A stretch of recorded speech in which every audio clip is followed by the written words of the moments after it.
क्योंकि यही चैप्टर है बच्चों जिससे एक ना एक क्वेश्चन जरूर बनेगा। नेल्सन मंडेला का नाम आपने सुना होगा, डेफिनेटली सुना होगा। This line is also very important. Question जो है बहुत इंपॉर्टेंट क्वेश्चन है कि वो कैरेक्टर ट्रांसफॉर्मेशन उनका कैसे हुआ। इसीलिए लास्ट और सबसे इंपॉर्टेंट लाइन इस चैप्टर की यहां बोली गई है, the oppressor and oppressed alike are robbed of their humanity. कि ऑप्रेसर जो है और ऑप्रेस्ड जो है दोनों को ही अपनी अपनी ह्यूमैनिटी से दूर कर दिया जाता है, दोनों अपनी ह्यूमैनिटी से बिछड़ जाते हैं। I am your English mentor Tripti Arora and today we are going to start with the chapter number 2 from our First Flight, that is Nelson Mandela. तो बच्चों ये जो पर्टिकुलर चैप्टर है ना, बहुत सारे बच्चे इससे भागते हैं, ठीक है, इसको खुद से दूर करने की कोशिश करते हैं। लेकिन ये चीज आप लोग याद रखिएगा कि सीबीएसई को वही चीजें सबसे ज्यादा पसंद होती हैं जिससे आप सबसे ज्यादा भागना चाहते हैं। तो कुछ भी करिए बट इस चैप्टर को छोड़ के नहीं जाइए। और आज हम इतना इजीली इस चैप्टर को समझ लेंगे, वो भी लाइन बाय लाइन और वर्ड बाय वर्ड, कि आपके लिए ये इतना इजी अंडरस्टैंडिंग और वेल लर्न चैप्टर हो जाएगा आपकी पूरी फर्स्ट फ्लाइट से। बस आपने करना कुछ नहीं है, आपने अपनी बुक साथ में लेकर बैठना है जब हम ये चैप्टर पढ़ रहे हैं, और जो जो चीजें यहाँ पर मैं आपको मार्क कर रही हूँ वो ही चीजें आपने अपनी बुक में भी मार्क कर लेनी है। And we are all set to be prepared for this particular chapter, क्योंकि यही चैप्टर है बच्चों जिससे एक ना एक क्वेश्चन जरूर बनेगा। भले ही वो 3 मार्क्स का बने, भले ही वो लॉन्ग आंसर क्वेश्चन बने, भले ही वो दूसरे चैप्टर के साथ मर्ज होके बने, बट इस चैप्टर का क्वेश्चन ऐसा नहीं हुआ है कि नहीं आया है। तो जिस भी चैप्टर को आप लोगों ने शिद्दत से छोड़ने की कोशिश करी है, सीबीएसई ने उसको आपसे मिलाने की कोशिश जरूर करी है, ठीक है। तो कायनात का तो मुझे पता नहीं, लेकिन सीबीएसई को बहुत मजा आता है उन चैप्टर्स को आपके एग्जाम में देने में जिससे आप लोग बहुत ज्यादा डर जाते हैं। तो ऐसा कुछ है नहीं इस चैप्टर में डरने वाला। हम लोग स्टार्ट करते हैं इस चैप्टर को बहुत ही प्यार से, बस आपने बुक में मार्क करते जाना है जो भी मैं आपको यहाँ पर mark करवाऊंगी। So basically we are going to start with the chapter Nelson Mandela, A Long Walk to Freedom, and this particular chapter is taken from his autobiography, that is The Long Walk to Freedom. तो ये long walk to freedom क्या है? ये इनकी खुद की autobiography है जिसमें ये मेंशन करते हैं कि कैसा इनका सफर रहा है before he joined to the African National Congress and after he became the president of the South Africa. तो पूरी जर्नी इन्होंने इस बुक में मेंशन करी है। हम इसका छोटा सा एक्सर्प्ट पढ़ रहे हैं बच्चों, और वो छोटा सा एक्सर्प्ट ही काफी ज्यादा मोटिवेटिंग है। तो चैप्टर को स्टार्ट करते हैं हम लोग। सबसे पहले बिफोर यू रीड हमें गिवन है, बिफोर यू रीड में बोल रहे हैं अपार्थाइड, बहुत सारे इसके प्रोनाउंसिएशन है, we are using apartheid here, is a political system that separates people according to their race. जब भी हम कलर से सेग्रीगेशन करते हैं ना कम्युनिटीज का, तो उसको हम अपार्थाइड बोलते हैं। कैन यू से which of the 3 countries name below had such a political system until very recently? सबसे ज्यादा रिसेंट में कौन सी कंट्री में ये सिस्टम चल रहा था? तो ऑफ कोर्स हम इस चैप्टर में साउथ अफ्रीका पढ़ रहे हैं, तो यूनाइटेड स्टेट्स ऑफ अमेरिका हाल ही में नहीं था। South Africa yes it was, and Australia wasn't. Have you heard of Nelson Mandela? Nelson Mandela का नाम आपने सुना होगा, डेफिनेटली सुना होगा, पॉलिटिकल साइंस वगैरह में भी सुना होगा। Mandela and his African National Congress spent a life time fighting against apartheid. उनकी पूरी एएनसी पार्टी जो थी, आईएनसी नहीं बोला मैंने, एएनसी बोला है, अफ्रीकन नेशनल कांग्रेस। तो उनकी ये जो पूरी पार्टी थी बच्चों, ये पूरी जुटी हुई थी अपार्थाइड को उनकी कंट्री से भगाने के लिए, बिकॉज बहुत ही ज्यादा एक्स्ट्रा ऑर्डिनरी टॉर्चर बोला है उसको, एक्स्ट्रा ऑर्डिनरी ह्यूमन डिजास्टर का नाम दिया है उसको चैप्टर में। Mandela had to spend 30 years in prison, और उन्होंने कितने साल बिताए हैं? 30 years, 3 decades students. Then finally democratic elections were held in South Africa in 1994 and Mandela became the first president of the new nation. बस year याद रखना है, कौन से साल में? 1994 में डेमोक्रेटिक इलेक्शंस हुए थे, फ्री और फेयर इलेक्शंस हुए थे, और उसी समय देखिए मंडेला जो थे वो फर्स्ट ब्लैक प्रेसिडेंट बन गए साउथ अफ्रीका के। In this extract from his autobiography, ये जो है ये छोटा सा पार्ट है उनकी ऑटोबायोग्राफी का, Long Walk to Freedom, Mandela speaks about a historic occasion, the inauguration. What is the inauguration? Inauguration basically was the day of installation of the democratic government. जिस दिन वो first democratic government elections के बाद जब पहली बार install किया जा रहा था वो गवर्नमेंट, उस डे को बोला है इनॉग्रेशन, ठीक है, जिस दिन उनको प्लेज वगैरह लेनी थी बाकियों के सामने। Can you guess what the occasion might be? क्या ओकेजन हो सकता है जो मैंने अभी आपको एक्सप्लेन करा? Can check your guess with this news item from the BBC of 10th May 1994. अब उन्होंने हमें ना एक न्यूज आर्टिकल दिया है कि 10th May 1994 को जो भी इनॉग्रेशन में हुआ था उसका पूरा समरी जो है वो हमें बीबीसी की न्यूज में हेडलाइन के तौर पे हमारी बुक में भी दिया हुआ है। देखते हैं क्या है वो।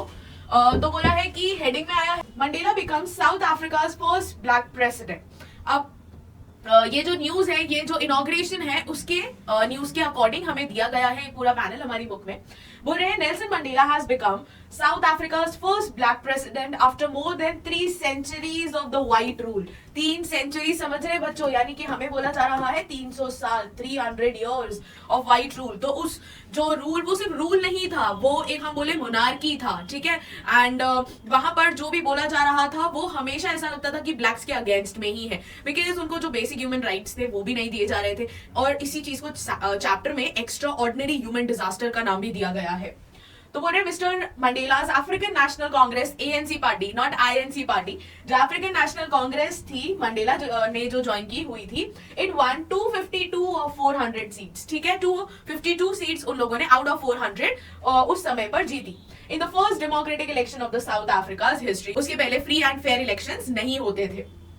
The inauguration ceremony took place in the Union Building Amphitheater in Pretoria today. कहां पर हुआ था ये याद रखना है, ऑल्दो हमें चैप्टर में आएगा. प्रिटोरिया के यूनियन बिल्डिंग एम्फीथिएटर में. एम्फीथिएटर क्या होता है? एम्फीथिएटर ऐसा एक पूरा एरिया होता है where there is a stage on one side and the audience is sitting at the stadium level. तो इस कुछ एरिया को ओपन एरिया होता है, और ये तो एक साइड पर स्टेज है और दूसरी साइड पर लोग जो है वो फेस करके स्टेज को बैठे हुए हैं. इसको हम एम्फीथिएटर बोलते हैं. It's open from the top.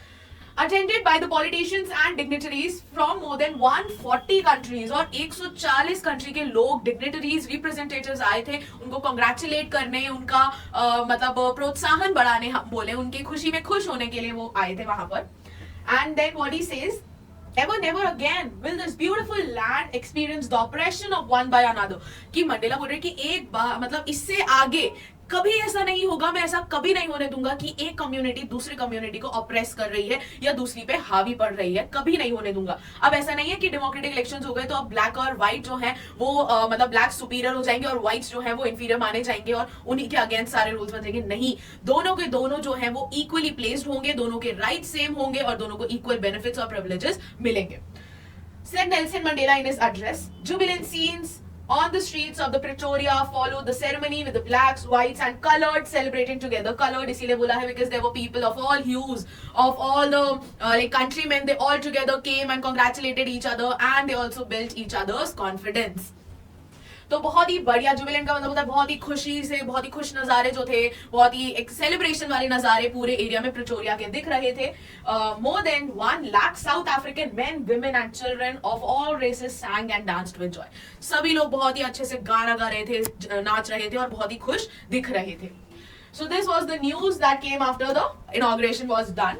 Now we'll begin with what actually happened on that particular day and what were all the emotions that Nelson Mandela was experiencing. वापस से मैं आपको रिमाइंड कर देती हूँ, फटाफट से जाके बुक लेकर आ जाइए और पेंसिल्स अपने हाथ में रखिए. जो जो चीजें इंपॉर्टेंट होंगी हम मार्क करते जाएंगे और सिर्फ उन्हीं को रिवाइज करेंगे. राइट, चलिए. Nelson Mandela a long walk to freedom का पूरा चैप्टर हमारे सामने आ गया है. दिन हमें बताया है 10th May. So 10th May dawn bright and clear. 10th May का जो दिन था वो बिल्कुल क्लियर और बिल्कुल ब्राइट दिन था, बहुत ही सुंदर सा दिन बताया है. For the past few days, I had been pleasantly besieged by the dignitaries and the world leaders who were coming to pay their respect before the inauguration. Besieged को मैंने अंडरलाइन कर दिया है. इसका मीनिंग होता है to be surrounded, घिरे रहना. तो मैं बहुत दिनों से घिरा हुआ हूं उन लोगों से जो अलग अलग कंट्री से आए हैं और मेरे इनॉग्रेशन सेरेमनी को मेरे साथ सेलिब्रेट करने, मुझे मोटिवेट करने, मुझे एनकरेज करने और मेरा प्रोत्साहन बढ़ाने, मेरे साथ मेरी खुशी में खुश होने के लिए, मेरे लोगों की खुशी में खुश होने के लिए वो लोग मेरे साथ आए हैं. Before the inauguration would be the largest gathering ever of international leaders on south African soil. International leaders इतने सारे आए थे कि साउथ अफ्रीका की सॉइल पर इतना बड़ा कलेक्शन, इतना बड़ा गैदरिंग लोगों का होना, इंटरनेशनली जो गैदरिंग थी वो होना अभी तक का सबसे बड़ा इवेंट होने वाला था. The ceremonies took place in the lovely sandstone amphitheater formed by the Union Buildings in Pretoria. इस चीज को बच्चों बस हमें याद रखना है. सेरेमनी कहां पर हुई? सैंडस्टोन का एम्फीथिएटर था, जैसे मैंने आपको बताया एक auditorium, but it should not be covered.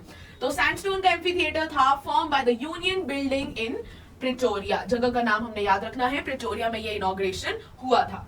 For decades, this had been the seats of the white supremacy, and now it was the site of rainbow gathering of different colors and nations.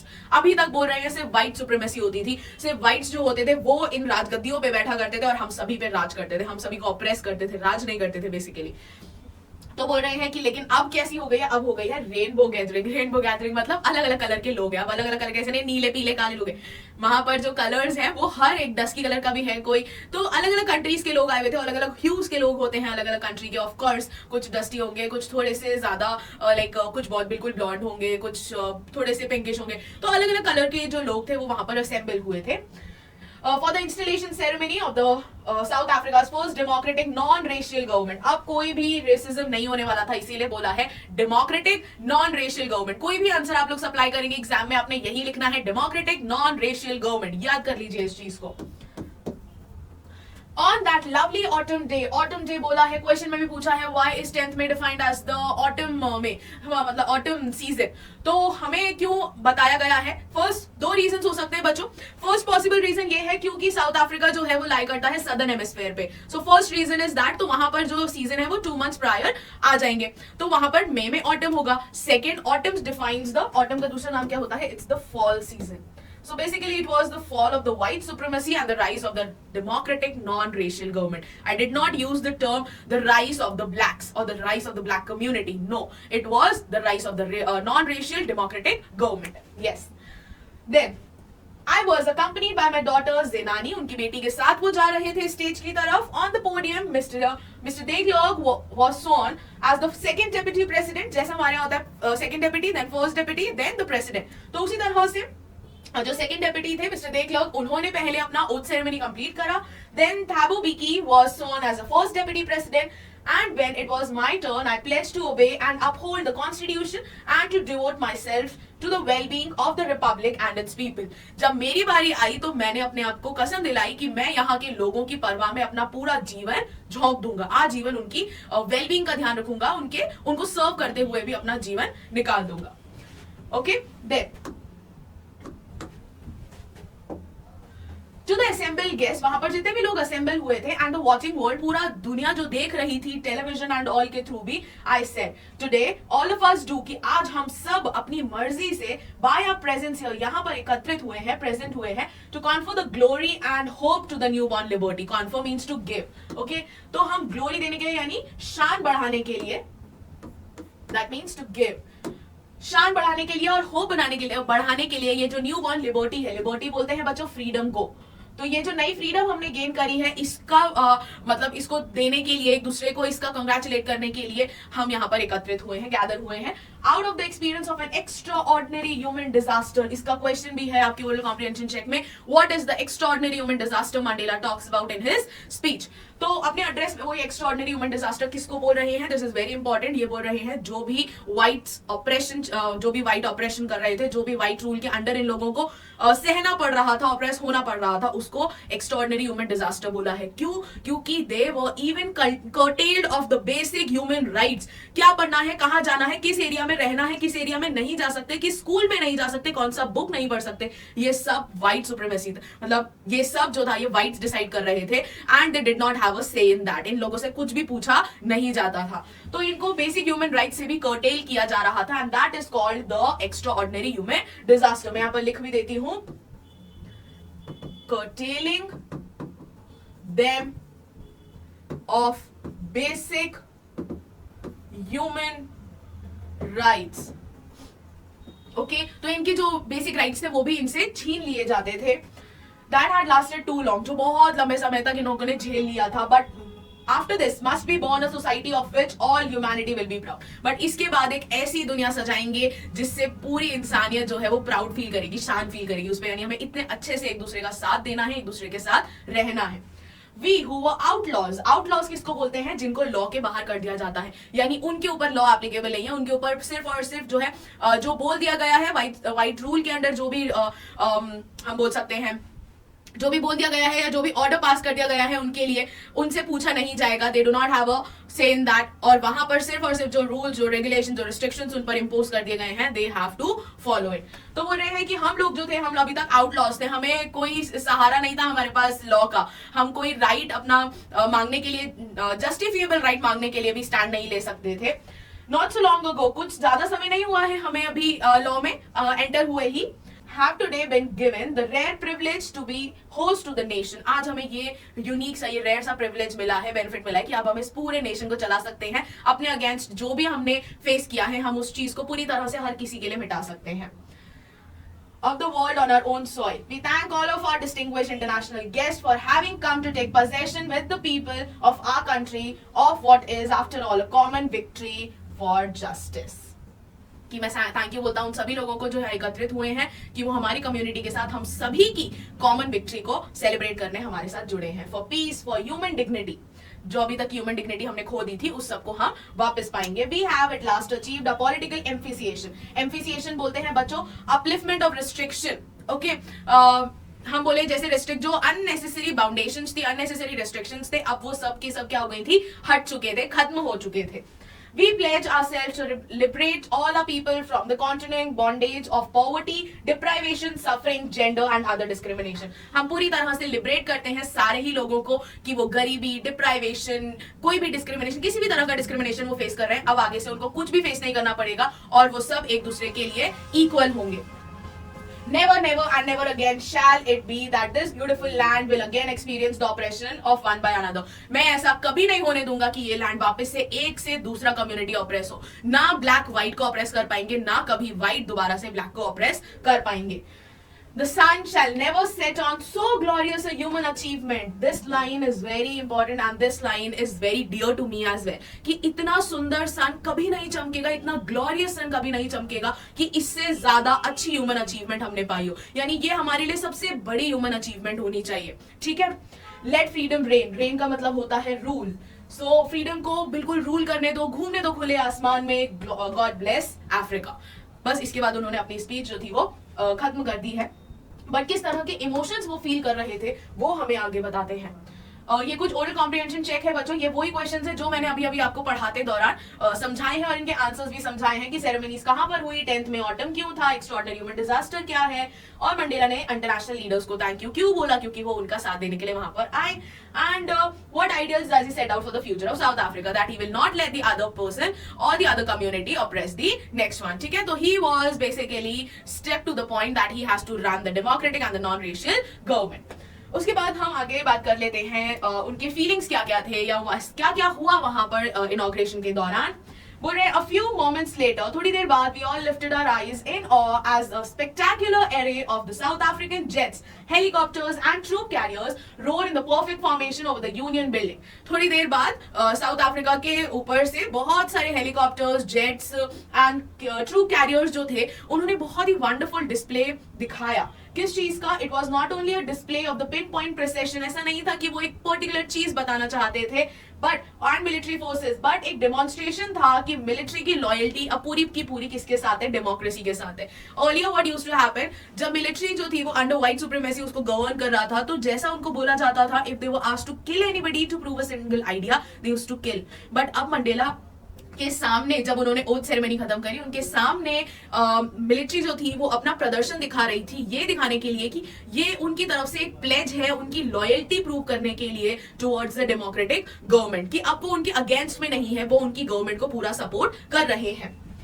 तो ये demonstration था military की loyalty दिखाने के लिए democracy की तरफ और एक नई गवर्नमेंट की तरफ जो बिल्कुल फ्रीली और फेयरली इलेक्ट की गई है। ठीक है, उसके बाद बोल रहे हैं फ्यू मोमेंट्स बिफोर, इसके कुछ देर पहले the highest generals of the south African defence force, जो सबसे सीनियर जनरल्स थे डिफेंस फोर्स के, and police, their chests bedecked with ribbons and medals from the days gone by। उनका जो चेस्ट था वो बेडेक था। बेडेक का मतलब क्या होता है, और आपने देखा होगा बहुत सारे जो मिलिट्री के लोग होते हैं या फोर्स में अगर कोई भी है जो सिविल सर्विस में है या डिफेंस सर्विस में है, they have certain stars, they have certain badges attached to their chest. ठीक है, तो उसको हम बोलते हैं बेडेक्ड होना, यानी यहाँ पर सजे रहना।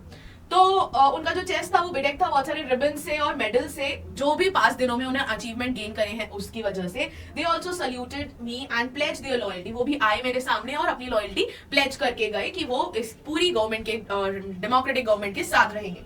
I was not unmindful of the fact कि मेरे दिमाग में अभी भी ये निकला नहीं था कि कुछ साल पहले, बहुत टाइम नहीं हुआ है, बहुत साल पहले नहीं, कुछ ही साल पहले they would not have saluted. वो सल्यूट नहीं करते, शायद कुछ ही टाइम पहले तक वो सल्यूट नहीं करते, बट मुझे अरेस्ट कर लेते मेरे आइडियाज, मेरे आवाज सुनने के लिए भी, या फिर मैं अपने कोई भी बात उनके सामने रखना चाहता हूँ उसके लिए भी मुझे अरेस्ट कर लेते शायद। बट आज देखो how the tables have turned and किस तरह से अब वो मुझे सल्यूट करके जा रहे हैं। Finally, a chevron of Impala jets left the smoke trail of the black, red, green, blue and gold of the new South African flag. तो chevron बोलते हैं बच्चों ऐसे V शेप को। तो जैसे जो हेलीकॉप्टर्स होंगे, जेट्स जो थे, इम्फाला जेट्स जो थे, वो इस शेप में वो जा रहे थे। और एक starting with black, red, green, blue and gold. तो हमने थोड़ा सा शायद गलत बना दिया है। शेवरन इस वी शेप को बोलते हैं बच्चों, बेसिकली इस तरह से हियर देन है, तो black, red, green, blue and gold, इस तरह से ये जो जेट्स थे ये वी शेप में उड़ के आगे जा रहे थे और अपने पीछे से अलग अलग कलर का एक ट्रेल छोड़ रहे थे। जो साउथ अफ्रीका का नया फ्लैग था उसके कलर्स का ट्रेल वो पीछे छोड़ते हुए जा रहे थे, जो बहुत ही सुंदर प्रदर्शन लग रहा था। The day was symbolised for me by playing of our two national anthems and the vision of the white singing Kosi Sikelel, it's not Nkosi, it's Kosi Sikelel, and Remain Silent, I Africa, and black singing Die Stem. Two national anthems were sung, although whites did not know the lyrics of the blacks, the Die Stem, and blacks did not know the lyrics of the white. But then he made them sing both, so that he says here, the old anthem of the republic, although that day neither group knew the lyrics of the anthem. दोनों groups को एक दूसरे के anthem का lyrics नहीं पता था, but they once despised, मतलब ब्लैक्स जो थे वो व्हाइट का एंथम नहीं गाते थे और व्हाइट जो थे वो ब्लैक का एंथम नहीं गाते थे, तो they despite, they disliked basically each other's anthems, but they would soon know the words by heart. बहुत जल्द उनको बाय हार्ट हो जाएंगे इनके वर्ड्स। क्यों? क्योंकि अब जो थी गवर्नमेंट नॉन रेशियल थी, तो दोनों ही लिरिक्स, दोनों ही कम्युनिटी को, दोनों ही एंथम्स के लिरिक्स दोनों ही कम्युनिटीज को लर्न कर रहे थे। ठीक है, ब्लैक्स को व्हाइट का करना था एंड वाइस वर्सा। तो बोल रहे हैं कि उस दिन हमने दोनों के दोनों नेशनल एंथम्स गाए। प्लीज नेशनल एंथम्स को हमें याद रखना है बेसिकली इस पूरे पेज पर। क्या? ब्लैक्स के लिए डाई स्टेम, व्हाइट्स के लिए Nkosi Sikelel, iAfrika. Okay, कभी कभी क्वेश्चन ऐसा भी आ जाता है, व्हाट वर द डेमोन्स्ट्रेशंस और what were the pledge that was sworn by the defence force and police to the non racial government और टू नेल्सन मंडेला। तो उसका आंसर भी हम यहीं से ही पिक करने वाले हैं। ठीक है बच्चों, उसके बाद आगे बढ़ेंगे। बोले on the day of the inauguration, जिस दिन इनॉग्रेशन था, I was overwhelmed with a sense of history, कि मेरे माइंड में वो पूरे इमोशंस जो थे मेरे दिल में, मतलब बहुत इमोशनल हो रहा था, मैं बहुत भावुक हो गया था हिस्ट्री सोच के, यानी अभी तक जो भी हमारे साथ हुआ है उसके बारे में सोच के। In the first decade of the 20th century, a few years after the bitter Anglo-Boer War and before my own birth, कि कुछ साल पहले मेरे खुद के बर्थ से और Anglo-Boer War खत्म होने के थोड़ा ही बाद से, the white-skinned people of South Africa patched up their differences and erected the system of the racial domination. क्या बोल रहे हैं कि मेरे पैदा होने के कुछ साल पहले और एंग्लो बॉयर वॉर जब खत्म हुआ उसके थोड़े साल बाद ही व्हाइट्स जो थे उन्होंने अपनी सुप्रीमेसी जमानी स्टार्ट करी and they patched up the differences. दोनों ने डिफरेंसेस जो थे वो अपने बढ़ाने स्टार्ट करे और वहां से इरेक्ट होता है the system of racial domination against the dark skin people. जो रेशियल डोमिनेशन था वो डार्क स्किन लोगों के अगेंस्ट, यानी कि अपार्थाइड जो था वो वहां से स्टार्ट हुआ। Of their own land the structure they created form the basis of the one of the harshest, most inhumane societies of the world has ever known. So basically बोला ऐसा जा रहा है कि ऐसी सोसाइटी बना दिया, ऐसा एरिया बना दिया हमारे, या फिर ऐसी कंट्री बना दी साउथ अफ्रीका को, सबसे हार्शेस्ट, सबसे रूथलेस जगह on the soil, on this particular earth, it was south Africa. क्योंकि वहां पर इस तरह का टॉर्चर, इस तरह का डिजास्टर, जिसको वो बोल रहे हैं ना ह्यूमन डिजास्टर, वो फेस करते थे लोग।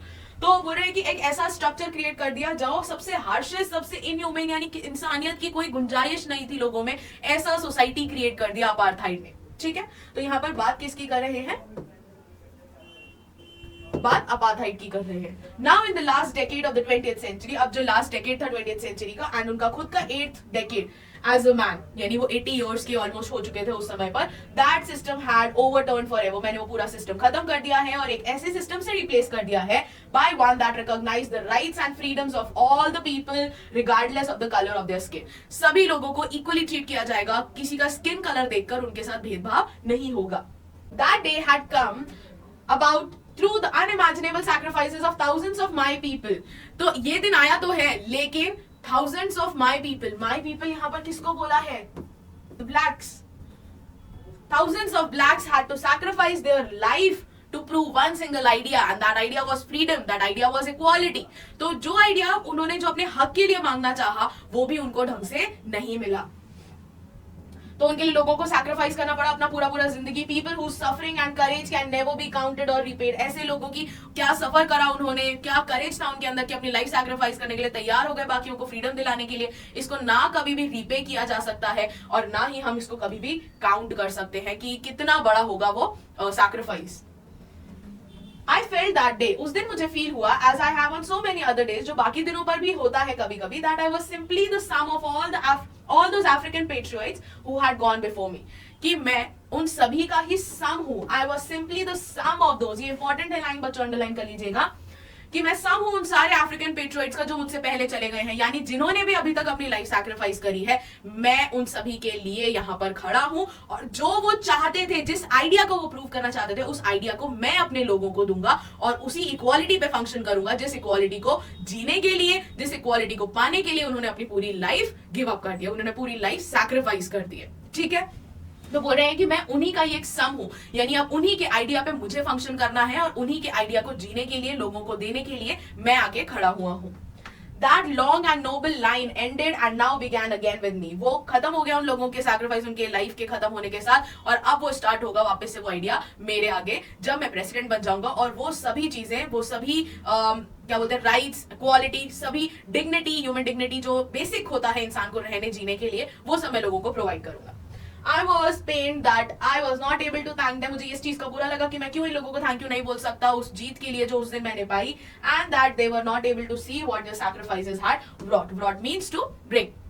तो मैं पता नहीं क्यों मुझे अच्छा नहीं लग रहा है कि मैं उन लोगों को काश थैंक यू बोल पाता, काश उन लोगों को ये दिन दिखा पाता कि आप लोगों के सैक्रिफाइसेस की वजह से ही आज ये दिन हम पा पाए हैं और इक्वालिटी हम जीत पाए हैं.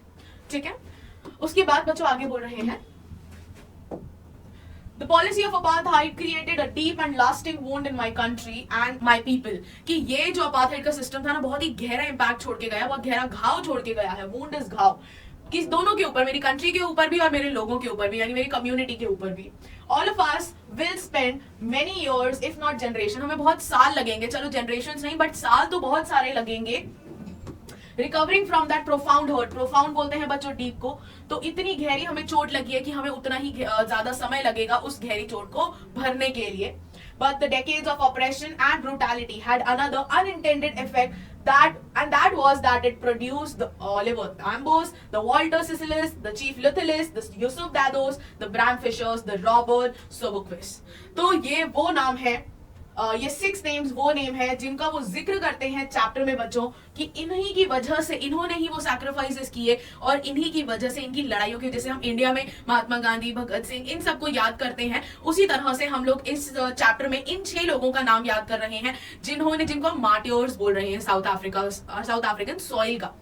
तो बोल रहे हैं कि एक और इस ऑपरेशन ने एक और अनइंटेंडेड सा इफेक्ट जो था वो डेवलप किया था, कि उन्होंने इन लोगों को जन्म दिया. देखो जो भी फाइटर्स होते हैं ना, they are not born fighters, वो बचपन से ही फाइटर नहीं पैदा होते हैं, उनको नहीं पता होता कि हम यहाँ लड़ने के लिए पैदा हुए हैं. वो ऑपरेशन, वो भेदभाव, वो डिस्क्रिमिनेशन, वो ऑपरेशन, वो डिफरेंसेस, ये सब चीजें मजबूर करती हैं एक इंसान को वो सब चीजें पाने में जिसको वो लॉन्ग करता है. अब सोचिए आपका ही कोई फ्रेंड है, उसको क्लास में बहुत अप्रिसिएशन मिल रहा है, although you both have been working together for the entire night, but उसको उसके काम का अप्रिसिएशन मिल रहा है, आपको नहीं मिल रहा है, तो कितना बुरा लगेगा आपको. तो क्या होगा, आपके अंदर एक फीलिंग क्रिएट होगी कि व्हाई नॉट मी, राइट. और वहां से आपको लगेगा कि इनइक्वालिटी जो है यहीं से बढ़ रही है, यहीं से पनप रही है बेसिकली. तो उन्होंने क्या बोला कि उन्होंने प्रोड्यूस करा ये जो ब्रूटैलिटी थी, ये जो रूथलेसनेस था व्हाइट्स का, इन्होंने प्रोड्यूस करा इन लोगों को, इन्होंने बनाया कि ये लोग कौन थे.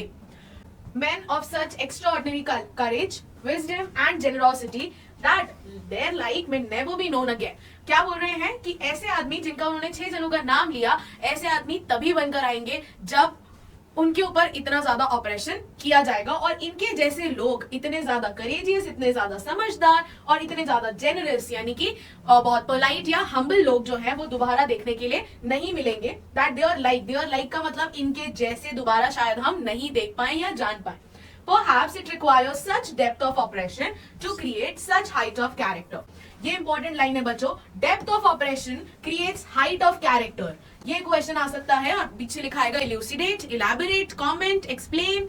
तो हमें यही बताना है किसके एग्जाम्पल्स के साथ, इन्हीं लोगों के एग्जाम्पल्स के साथ, कि अगर इन पर इतना ज्यादा ऑपरेशन नहीं इम्पोज किया जाता तो शायद इतना हाई कैरेक्टर इनका नहीं निकल के आता कि एक सिंगल आइडिया को भी प्रूव करने के लिए ये अपनी लाइफ सैक्रिफाइस करने के लिए तैयार हो जाए, फ्रीडम फाइट में अपना पूरा पूरा अपने आप को झोंक दे। ठीक है, बोल रहे हैं my country is rich in the minerals and James that lie beneath it's soil, कि मेरी कंट्री बहुत ज्यादा रिच है उन मिनरल्स में, उन जेम्स में जो इसके सॉइल के नीचे पाए जाते हैं। बट मैंने हमेशा से ये जाना है that it's greatest wealth is it's people, कि लोग सबसे बड़ी वेल्थ होते हैं, सबसे ज्यादा इंपॉर्टेंट किसी भी कंट्री के लिए, सबसे ग्रेटेस्ट वेल्थ किसी भी कंट्री की उसके लोग होते हैं। इंसान नहीं होंगे, डेवलपमेंट कहां से होगा, क्या करोगे उस कंट्री का। ठीक है, finer and truer than the purest diamond, सबसे अच्छे और सबसे सच्चे होते हैं ट्रू डायमंड से भी। It is from these comrades in the struggle that I learned the meaning of courage. और इन्हीं comrades से, comrades किसको बोलते हैं, like two people working together they are known as colleagues, but two people in the military are known as comrades. Okay, working together in a military makes them comrades. तो यहाँ पर वो military में तो नहीं थे, but क्योंकि वो गवर्नमेंट का पार्ट थे और वो एक जंग लड़ रहे थे, जंग फ्रीडम के अगेंस्ट लड़ रहे थे, तो उस फ्रीडम की जंग लड़ने वाले सभी साथियों को उन्होंने comrades का नाम दिया है। तो बोल रहे हैं कि ये इन्हीं कॉमरेड्स की वजह से है इन द स्ट्रगल कि मैंने सीखा है करेज किसे कहते हैं। टाइम एंड अगेन, समय के साथ साथ, I have seen main and women risk and give their lives for an idea. एक आइडिया प्रूव करने के लिए अपनी जिंदगी दांव पे लगा देते थे लोग। I have seen men stand up to attacks and torture without breaking down. लोगों को टॉर्चर झेलते हुए देखा है बिना टूटे। Showing a strength and resilience that defies the imagination. ऐसा strength और ऐसा resilience देखा है मैंने लोगों में जो हमारी imagination के beyond है, beyond the imagination. I learned that courage was not the absence of fear, but the triumph over it. This line is also very important. What is courage? Courage is not the absence of fear. ऐसा नहीं है कि डर नहीं है, but it is the triumph over it. जीत है उस डर के ऊपर। Then next he says the brave man is not he who does not feel afraid. brave वो नहीं है जो डरते नहीं है, but he who conquers that fear, जो उस डर से डट के आगे निकल जाते हैं, उस डर के ऊपर जीत पाते हैं। डर के आगे जीत है। No one is born hating another person. कोई भी दूसरे इंसान को बचपन से ही हेट करते हुए नहीं पैदा होता। अब देखिए दो बच्चे हैं, वो बच्चे कभी भी डिस्क्रिमिनेशन नहीं करेंगे। उन बच्चों के बीच में ये नहीं रहेगा कि no he is not he is from other caste, he is from like he is not of my community और he is not of my colour, so I should hate him, I should not speak to him. बच्चे ऐसे नहीं होते, बच्चे एक दूसरे के साथ मिंगल हो जाते हैं, खेलने लगते हैं, because they are innocent. So no one is born hating another person because of the color of their skin or background or religion. People must learn to hate. लोगों को सिखाया जाता है हेट करना। And if they can learn to hate, they can be taught to love. अगर आप hate करना सिखा रहे हो तो प्यार करना सिखाओ ना, क्योंकि प्यार तो ज्यादा नेचुरली आ जाता है, बोल रहे हैं ना यहाँ पे। For love comes more naturally to the human heart than its opposite. भाई छोटा सा बच्चा अगर घर में बॉर्न हुआ है तो उसको आसपास प्यार मिलता है, तो वो प्यार नेचुरली सीख जा रहा है क्या होता है, वो बॉन्ड अपने फैमिली के साथ, अपने आसपास के लोगों के साथ क्या होता है, वो नेचुरली डेवलप कर रहा है। हेट करना तो उसको सिखाया जा रहा है, इससे बात नहीं करनी क्यों, इसीलिए, इससे बात नहीं करनी क्यों, इसीलिए, इसको अच्छा नहीं समझना, इसके साथ नहीं रहना क्यों, इसीलिए। तो यहाँ पर हम डिस्क्रिमिनेशन तो सिखाते हैं ना, आता थोड़ी है खुद से, आता क्या है खुद से, आता है खुद से लव, ठीक है, attachment. Even in the grimmiest time in prison, सबसे बुरा समय जो मेरा प्रिजन में चल रहा था, when my comrades and I were pushed to our limits, जब मेरे comrades को और मुझे अपनी अपनी लिमिट्स तक पुश किया जाता है, यानी इस लेवल तक टॉर्चर किया जा रहा था कि हमारी लिमिट्स ऑलमोस्ट टूटने वाली थी, I would see a glimmer of humanity in one of the guards. तो जो गार्ड हमें टॉर्चर कर रहा था, उसके झलक दिखती थी उसकी आंखों में छोटी सी एक ह्यूमैनिटी की, कि उसको भी बुरा लग रहा है हमारे साथ ये सब करते हुए। Then perhaps just for a second, शायद एक ही सेकंड के लिए होता होगा ये, बट मुझे वो ग्लिमर दिखता जरूर था, but it was enough to reassure me and keep me going. But वो मुझे रीअश्योर करता था कि भाई कहीं तो ये इंसान टूटेगा, कहीं तो ये इंसान रुकेगा, कितना टॉर्चर कर लेगा, थोड़ा सा तो दर्द इसकी आंखों में दिख रहा है ना, वो झिझक उसकी आंखों में दिख रही है ना, जो वो हमें ऑपरेस करते हुए फील कर रहा है, तो हमें कितना पुश कर लेगा, कितना टॉर्चर कर लेगा, कहीं तो रुकेगा। तो वो कहीं पर भी इस थॉट को अपने माइंड में निकालते नहीं थे, और इसी थॉट के साथ वो जो भी टॉर्चर उनके साथ होता था प्रिजन में जब वो थे 30 सालों के लिए, तो वो हर एक चीज झेलते चले जाते थे। Man's goodness is a flame इंसान की जो अच्छाई होती है वो एक फ्लेम होता है, ठीक है। It can be hidden but never extinguish, छुपाया जा सकता है उस फ्लेम को, लेकिन पूरी तरह से बंद नहीं किया जा सकता, ठीक है। उसके बाद ओरल कॉम्प्रिहेंशन चेक में हमने ये क्वेश्चन ऑलरेडी देख लिया कि मिलिट्री जनरल्स ने क्या करा, उनको सैल्यूट करा, इम्फाला जेट से डिस्प्ले दिखाया, देन ट्रूप कैरियर्स और हेलीकॉप्टर्स के थ्रू उन्होंने बहुत ही अच्छा डेमोन्स्ट्रेशन स्काई में दिखाया। How was their attitude changed, कैसा था पहले और बाद में कैसा होता, जो हमने अभी अभी पढ़ा बच्चों। Why were two national anthem sung, now the question, यहां पर पूछे गए क्यों गाए गए, लेकिन वहां पर क्या बताया गया हमें चैप्टर में कि गाए गए। तो reason I have already explain to you, because that day he wanted to create the democratic and non racial government, जिसमें वो ये बताना चाहते हैं कि कोई भी किसी कम्युनिटी को डोमिनेट नहीं करेगा, चाहे वो कोई भी कम्युनिटी हो, कोई किसी को डोमिनेट नहीं करेगा। तो इसीलिए यहाँ पर इक्वालिटी दिखाने के लिए उन्होंने 2 नेशनल एंथम गवाए थे। Then how does Mandela describe the system of government, 2 parts में पूछा है। फर्स्ट डेकेड में कैसा था 20th सेंचुरी का, और फाइनल डेकेड में कैसा था 20th सेंचुरी का। तो फर्स्ट डेकेड में तो अपार्थाइड जो था वो इट वाज गिवन राइज, क्योंकि साउथ अफ्रीका के जो व्हाइट्स थे उन्होंने अपने डिफरेंसेस पैच अप किए थे। उसके बाद फाइनल डेकेड में कैसा था बच्चों, उन्होंने अपने आप से फ्री और फेयर इलेक्शंस के थ्रू डेमोक्रेटिक गवर्नमेंट लेकर आए थे। Question says, what does courage mean to Mandela? So courage basically he says that it is not the absence of fear, but it's the triumph over it. कि हम किस तरह से अपने डर से जीत पाते हैं, that is courage. डर के बैठे रहना is not courage. Which does he think is natural, to love or to hate? Mandela के अकॉर्डिंग लव ज्यादा नेचुरली आता है या हेट? ये रहा हमारा आंसर हमारे सामने। Love comes more naturally to human heart than its opposite. तो हेट सिखाया जाता है बट लव नेचुरली आ जाता है। Now After this he says, in life every man has twin obligation. बच्चों इसको भी हमें अंडरलाइन करना है। लाइफ में हर एक इंसान कोई भी हो, वो उनके पास 2 ऑब्लिगेशंस होते हैं, यानी उनके 2 दायित्व होते हैं। First is the obligation to the family. ये क्वेश्चन क्योंकि आया हुआ भी है और सैंपल पेपर में भी है, इसीलिए मैं आपको समझा रही हूँ। Obligation to the family, family में कौन कौन आ जाते हैं, parents, wife, children. And second he has an obligation to his people. People में कौन आ जाता है, उनकी कम्युनिटी और उनकी country. So this is the second obligation. सबसे पहले फैमिली को सर्व करना एंड फैमिली के बियॉन्ड सोसाइटी को सर्व करना, ये 2 ऑब्लिगेशन है जो हर इंसान को फुलफिल करने चाहिए। आगे क्या बोल रहे हैं, in a civil and human society each man is able to fulfil those obligations according to his own inclinations and abilities. तो ये जो सिविल सोसाइटी और ह्यूमन सोसाइटी जिसमें हम रहते हैं, ये दोनों ही दायित्व हमें पूरे करने होते हैं अपनी इंक्लिनेशंस के अकॉर्डिंग, अपनी सहूलियत के अकॉर्डिंग एंड अपनी क्षमताओं के अकॉर्डिंग, अपनी एबिलिटीज के according.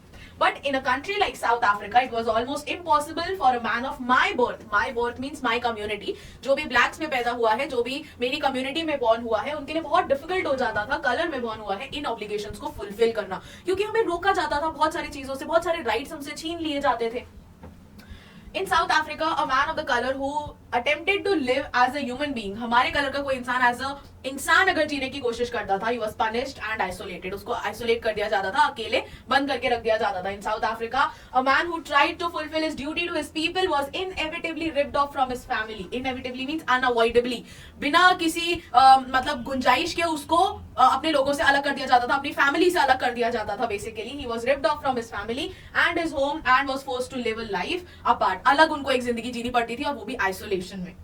A twilight existence of secrecy and rebellion, उनको रिबेल बोल दिया जाता था और इसीलिए उनकी लाइफ जो होती थी वो एज अ रिबेलियन उनको फिर काटनी पड़ती थी अपनी बची हुई पूरी जिंदगी।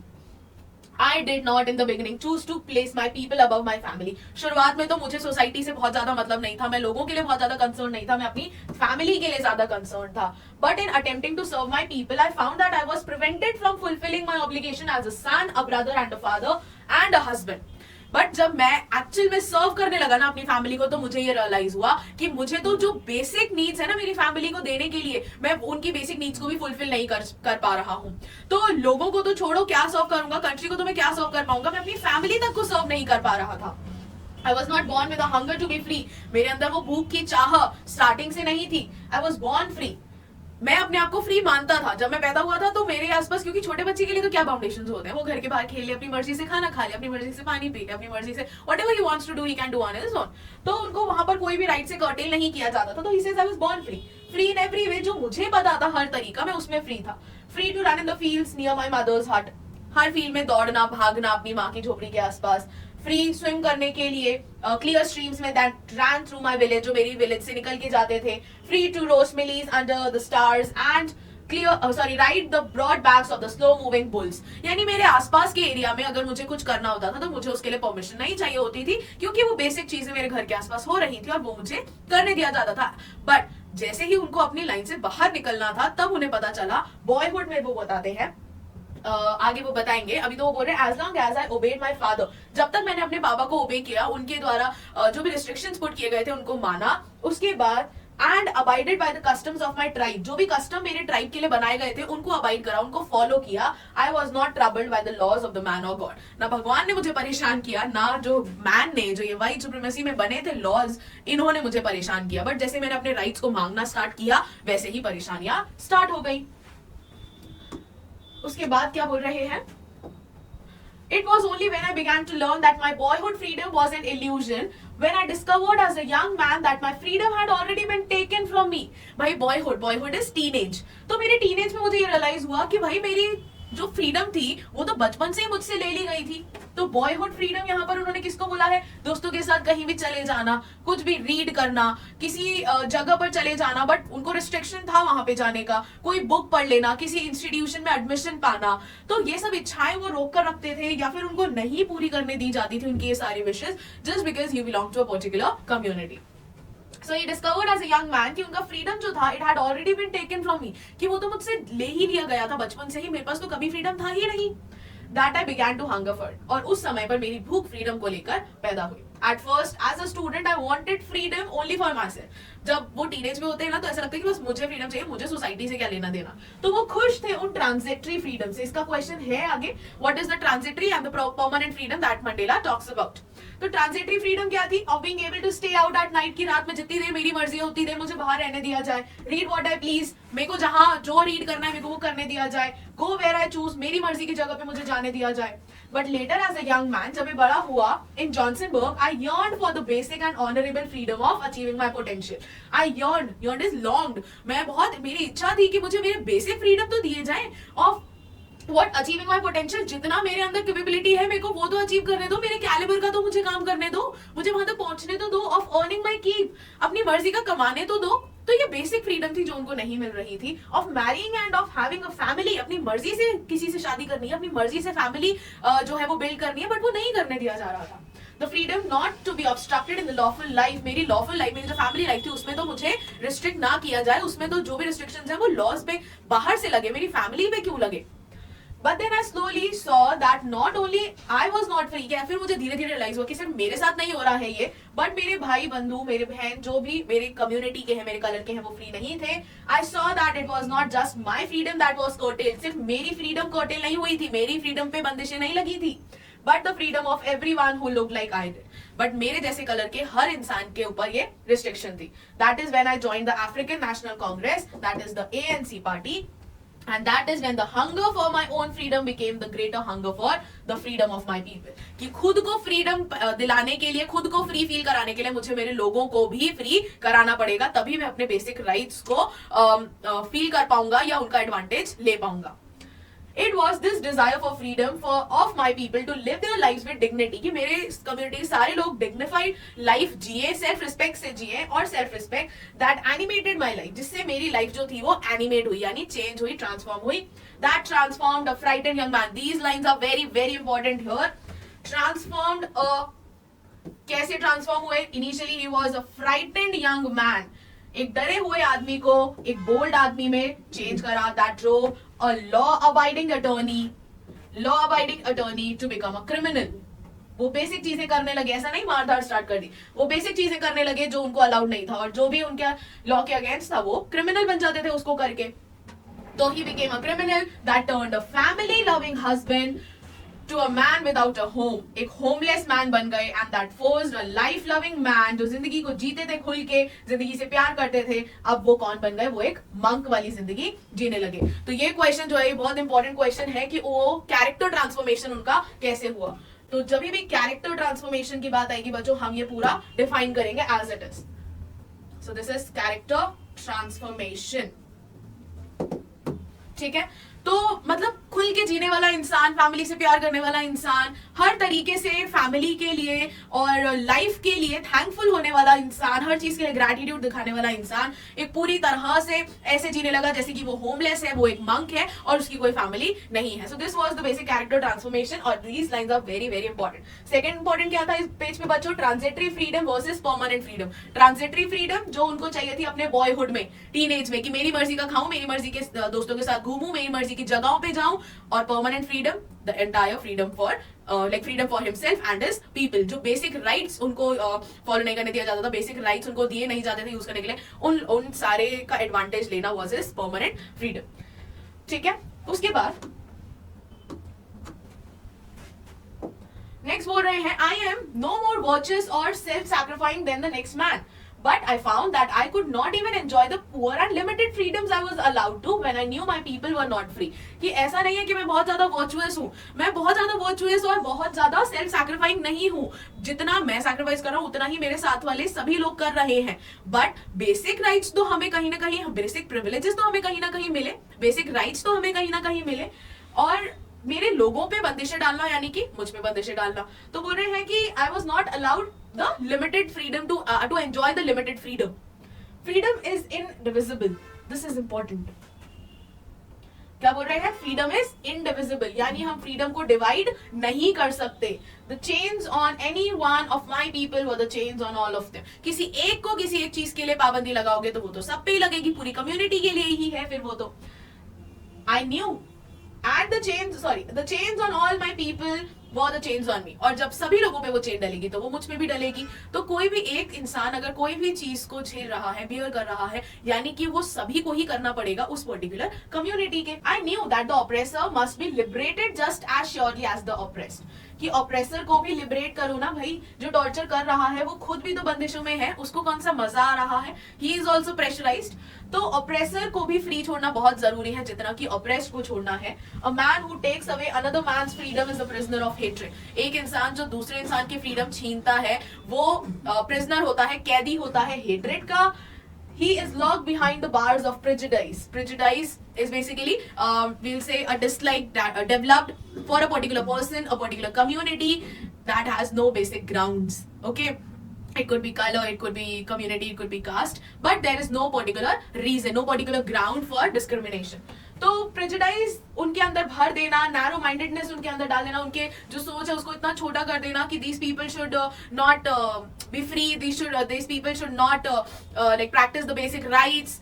तो ऐसा दिमाग में डाल देना ऑप्रेसर के और उससे टॉर्चर करवाना, ये उसको भी बांध देता है.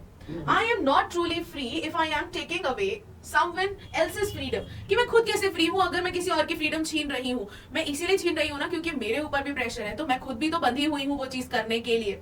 तो बोल रहे हैं Just as surely I'm not free when my freedom is taken from me. बिल्कुल उसी तरह जिस तरह से मेरी फ्रीडम ली जा रही है, क्योंकि मैं चूज करूंगी ना कि मुझे सामने वाले को टॉर्चर करना है या नहीं करना है. अगर कोई मुझे प्रेशराइज करेगा तो मुझे करना ही पड़ेगा. और इसीलिए लास्ट और सबसे इंपॉर्टेंट लाइन इस चैप्टर की यहाँ बोली गई है, the oppressor and oppressed alike are robbed of their humanity. कि ऑप्रेसर जो है और ऑप्रेस्ड जो है दोनों को ही अपनी अपनी ह्यूमैनिटी से दूर कर दिया जाता है, दोनों अपनी ह्यूमैनिटी से बिछड़ जाते हैं. क्यों? क्योंकि उनको दोनों को ही एक तरह से टॉर्चर किया जा रहा है किसी और की लाइफ के ऊपर पूरा कंट्रोल लेने के लिए. ऑप्रेस्ड जो है वो तो बेचारा झेल ही रहा है और ऑप्रेसर जो है उसके ऊपर प्रेशर है कि वो सामने वाले को उसकी फ्रीडम एंजॉय ना करने दे. Okay, now the overall comprehension check here says what are the twin obligation. First is the obligation to the family, second is obligation to the people or country. What did being free means to Mandela as a boy? देखो तीनों चीजों से पूछा है बच्चों.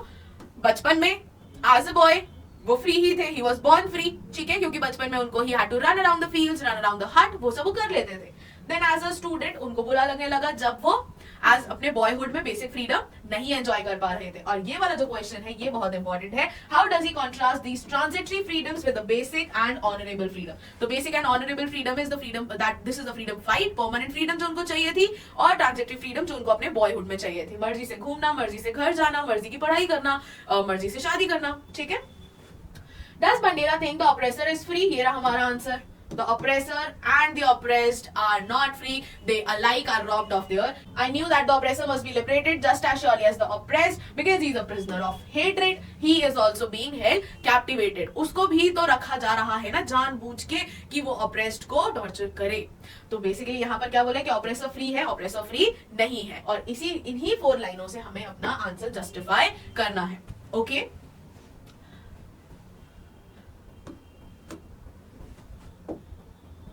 Now, thinking about the text. Why did such a large number of international leaders attend the inauguration? Just to congratulate them and to motivate them. What does Mandela mean when he says he is simply the sum of? ये मैंने आपको underline भी कराया था क्योंकि उन्होंने अपने आगे जाने वाले सभी लोगों का जो आइडिया था अब वो रिप्रेजेंटेटिव थे उस आइडिया के. तो जो भी वो लोग जीतने के लिए अपनी लाइफ सैक्रिफाइस करके गए वो अब जीतने के बाद इनकी रिस्पॉन्सिबिलिटी थी, मंडेला की रिस्पॉन्सिबिलिटी थी कि वो लोगों तक उस आइडिया को पहुंचाए. Would you agree that depth of oppression creates height of character? ये भी मैंने आपको अंडरलाइन कराया है बच्चों की जितना ज्यादा किसी को ऑप्रेस किया जाता है उतना हाई उसका कैरेक्टर निकल के आता है. और इनमें इलस्ट्रेट करने के लिए हम उन्हीं 6 लोगों का एग्जांपल यूज करने वाले हैं. How did Mandela's understanding of freedom change with age and experience? ये हमने अभी देखा. His birth, his boyhood and then his manhood. How did Mandela's hunger for freedom change his life? ये कैरेक्टर ट्रांसफॉर्मेशन वाला question है बच्चों. ठीक है. Now these are the 3 PYQs जो इसी साल के पेपर में आए हुए हैं. सेट 1, सेट 2 और सेट 3 के अकॉर्डिंग मैंने इसे सेग्रीगेट किया है बच्चों. तो फर्स्ट क्वेश्चन बोल रहा है इन व्हाट वे डिड मंडेला's yearning for freedom alter the course of his life? This is the question number 5 that has been reframed. Okay. How did Nelson Mandela's understanding of freedom change over the course of time? This is the question that how his mentality changed for freedom from his birth to boyhood to teenage से फिर वो जब manhood में गए तो यहाँ पर उनका understanding of freedom transitory versus basic freedom की बात कर रहे हैं इस क्वेश्चन में. ठीक है. मैं आपको लिख कर भी दे देती हूँ यहाँ पर. तो यहाँ पर तो हमें बोला है कैरेक्टर ट्रांसफॉर्मेशन मेंशन करना है बच्चों. ओके जो हमने अभी अभी अंडरलाइन भी किया था. एंड यहाँ पर वो बोल रहे हैं कि उनकी अंडरस्टैंडिंग कैसे चेंज हुई. So when he was a child then to boyhood that means the teenage and then to manhood. तो तीनों स्टेजेस पर वो किस किस चीज को फ्रीडम में कंसिडर करते थे वो हमें इसमें समझाना है. एंड देन लास्ट सेट में क्वेश्चन था why did Nelson Mandela feel very strongly about an extraordinary human disaster. इसके अगेंस्ट वो इतना ज्यादा क्यों बोलते हैं और इसको एक्स्ट्राऑर्डिनरी ह्यूमन डिजास्टर का नाम क्यों देते हैं. इसको हमने अभी अभी ओरल कॉम्प्रिहेंशन चेक में बच्चों कवर किया है. तो आप देख लीजिए तीनों सेट में हमारे पास नेल्सन मंडेला से क्वेश्चन है और ऐसा कोई ईयर नहीं होता जब नेल्सन मंडेला चैप्टर से क्वेश्चन ना पिक किया जाए. ठीक है. तो जिस चीज से आप डरोगे सीबीएसई की वो फेवरेट बन जाएगी. तो इस चैप्टर को डरना नहीं है और डर के पढ़ना नहीं है. जितना धीरे आप जितना टाइम इस चैप्टर को दोगे उतना ज्यादा डीपली ये आपके हार्ट में बैठ जाएगा. Okay. So students, this was the wrap up for this particular chapter. I hope you must have understood it well enough and you can practice all the question and answers by yourself. Now your task is that you have to like this video, share it with your friends and do not forget to share this particular channel with your parents and friends and relatives because it consists of parental guidance, current affairs and what not. You will also find career counseling and many such videos to motivate you every day. So stay connected with High Profile, subscribe to the channel and also hit the bell icon so that you will be updated for every video that has been uploaded. This is all for today. Happy learning. Keep smiling.